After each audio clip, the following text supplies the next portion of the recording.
কালকেরে কিছু জামা কাপড় কেচেছিলাম, সেগুলো শুকনো হয়নি।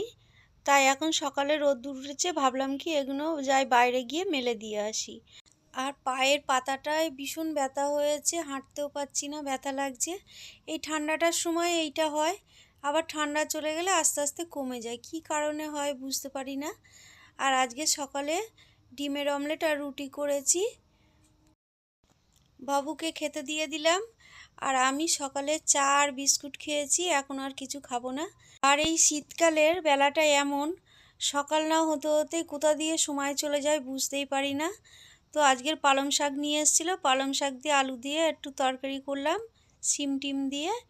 আর মাছ এনেছে, মাছটা ওলকপি দিয়ে ঝোল করলাম।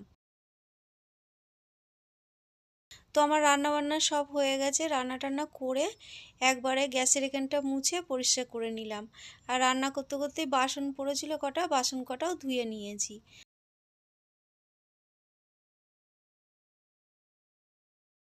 আর একটু কাঁচা ধনেপাতা এনেছে, বলেছে ওটা বাটতে।